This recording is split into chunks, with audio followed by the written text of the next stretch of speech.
Hi guys, in front of me is Honor X8 and let me show you how to perform a soft reset of this device. So basically all you have to do is to tap on power button, tap and hold,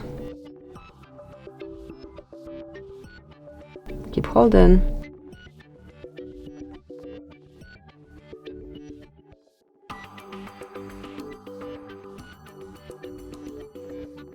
and once you feel the vibration you can release the button.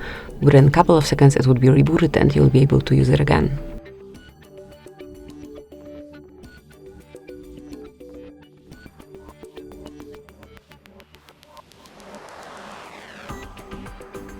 And that's it. Now just provide the screen lock pattern, password, and that's it. Thank you for watching. Please subscribe our channel and leave the thumbs up.